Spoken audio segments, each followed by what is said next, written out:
Hi friends, my name is Kim. Welcome back to Healing Place Cottage. Welcome to my kitchen. I am so happy to have you with me today. Today we're going to make a recipe from the Williams-Sonoma Chicken Cookbook.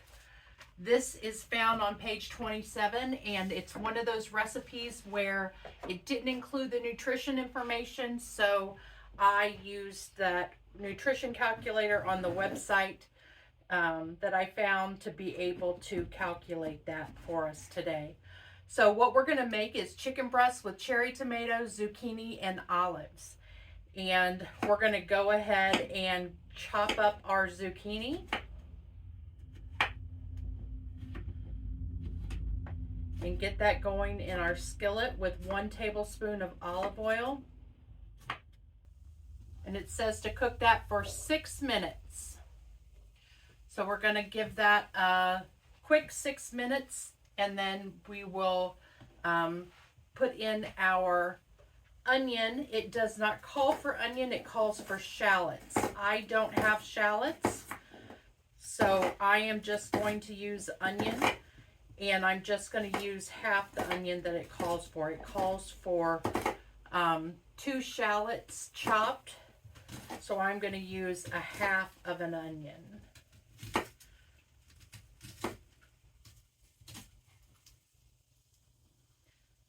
I'm going to chop those a little fine because shallots are a much finer version of an onion. And it also calls for tomatoes, so we are going to halve our tomatoes and get those ready. It does call for orzo or rice in this recipe. Because I'm trying to keep it lower in carbs, I am not going to make that today. But if we did add orzo, we'd still be under our 45 grams of carbohydrates. And I will give you that nutrition information. The website that I use is very well fit. And you just enter in all of the ingredients and the number of servings. And it gives you all of the nutrition facts. We're going to go ahead and add our onion. I think we have just a couple more minutes left on our zucchini and our onions before we add our tomatoes. It says to heat the tomatoes through, but without making them collapse. So we don't want to cook them until they're collapsed. I wanted to share with you that I have lost 1 more pound, so I'm down 43 pounds. I went from 278 pounds and I am now at 235 pounds. So very excited about that. The weight is still coming off, but it's coming off slower than it did in the beginning, which is very common. But because I'm making videos with each of you, then I have, even when I half the recipes, I have leftovers to eat the healthy versions of diabetic friendly recipes that will help me to continue to lose the weight. And I wanted to share that with each of you because I know that many of you are on the similar journey with me. Maybe you're diabetic, or maybe you're not diabetic, but you're trying to lose weight. Maybe you're going low carb. Maybe you're even doing keto. And I just wanted to be open and share with you my journey as we continue on together. And it encourages me to keep coming on and making new videos of recipes. Yesterday I shared a recipe for a frittata. We had made a frittata on this channel previously, the Healing Place Cottage YouTube channel, but I hadn't shared one on TikTok. So yesterday I shared one on TikTok. And so this is a good time to say, if you haven't already done so, please follow my channel. It's Healing Place Cottage on YouTube, but you can also follow me on social media. I'm on Instagram and I'm on Facebook, and then I'm also on TikTok under Healing Place Cottage. And I have a website, healingplacecottage.com, and there I'm trying to remember to post the actual ingredient lists.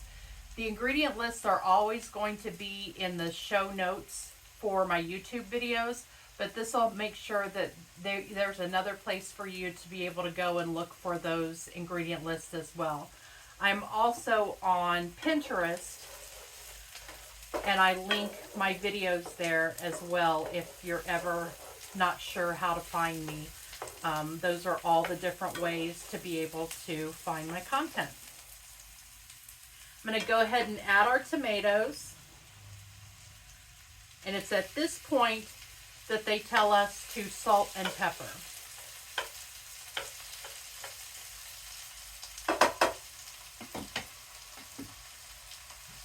It called for 2 cups of tomatoes, but it also calls for 4 chicken breasts. I'm only going to use 1 chicken breast. So we have about a cup of tomatoes, I'd say.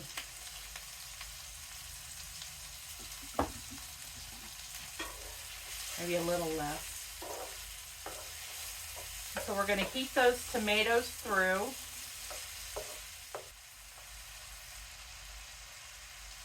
Oh, we're supposed to add our olives at this point too. So I'm just using black olives sliced. It's what I had in my pantry. And it does call for fresh rosemary. I, of course, don't have fresh rosemary. You know me. But I do have dried. So I'm going to add a little bit of dried. It calls for 1 teaspoon chopped fresh rosemary. I'm going to go ahead and crush this in my fingers and add maybe about 1/4 teaspoon, because your dried is always going to be stronger than your fresh.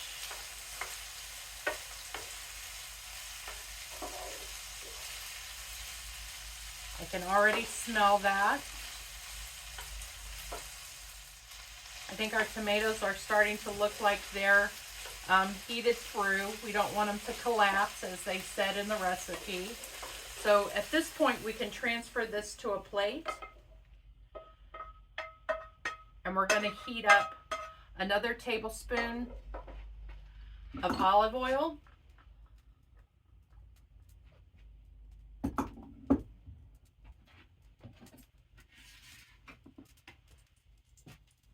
And I'm going to cut my chicken in half because it cooks so much quicker that way.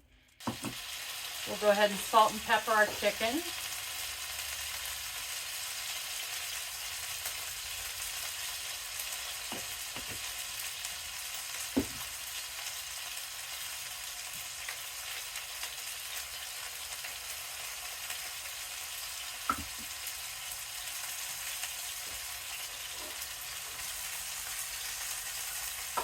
So this recipe does call for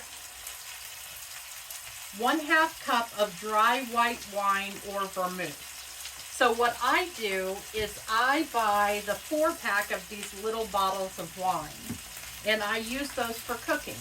So typically I'm going to use probably 1/2 of one of these bottles in a recipe, and that's about 1/2 cup. It looks like these have, doesn't say how many ounces. I don't see how many ounces are in this. Oh, it's milliliters, 187 milliliters. So I have no idea what that is in ounces or cups.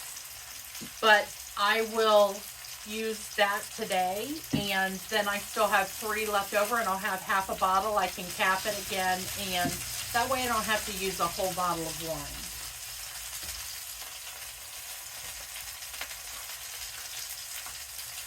So we're seasoning our chicken with salt and pepper, cooking, turning once until brown on both sides and firm when pressed in the center.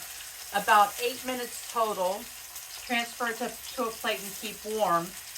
Because we cut ours in half, we're not going to need to cook it quite as long. Already looking beautiful. But we'll give that some time to finish cooking, and then we'll come back in and transfer that to a plate and add our white wine. It does tell us to remove the chicken from the pan before adding our wine. I'm not going to do that. I want to let it continue to cook a little bit. And I've overcooked the outside a little, so I want to get it moistened by this wine.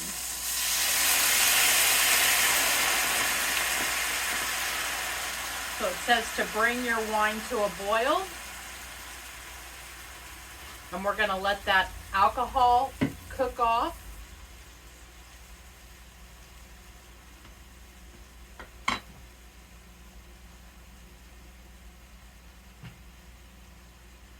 We're going to add our vegetables back in. Now remember, this did call for orzo or rice. I'm going to get a spoon and get a little bit of that wine.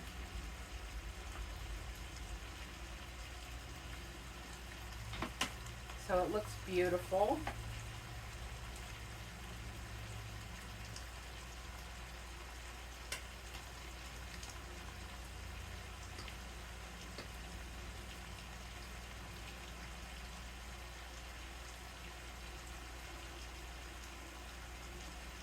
Get all the vegetables in one bite.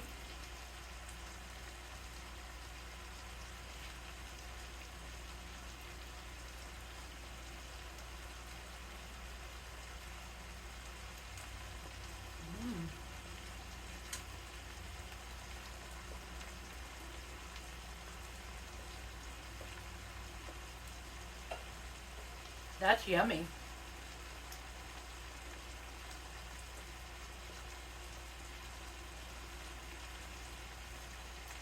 I can taste the rosemary. I'm not a huge rosemary fan, but it's not overpowering because we only used a 1/4 teaspoon of the dry. I can taste the wine, and but it's not overpowering.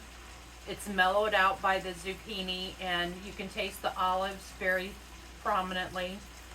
I think the onions were a good mellow addition to that. Now I use sweet onions, so that's not far different from a shallot. I think it's delicious. I think it would be delicious with orzo. I probably wouldn't want it with rice because I wouldn't. It's unless you thickened that sauce, I don't think it would be as good. It might make your rice soggy, but I think it would be delicious with orzo. So let me tell you about the nutrition facts. So again, I used the website Very Well Fit. I entered in our 2 tablespoons of olive oil, 2 zucchinis cut into cubes, 2 tablespoons of shallots chopped, 2 cups of cherry tomatoes, a cup of black olives, 1 teaspoon of chopped fresh rosemary, 1/2 cup dry white wine or vermouth, and 1 cup orzo. Now we didn't use the orzo, so our total calories is 293. Our total grams of fat is 9.4, and our total carbohydrates are 41. Our dietary fibers are 4, so that would bring us down to a net carb of 37. But that's if you use the orzo. If you don't use the orzo, your carbs are at 8.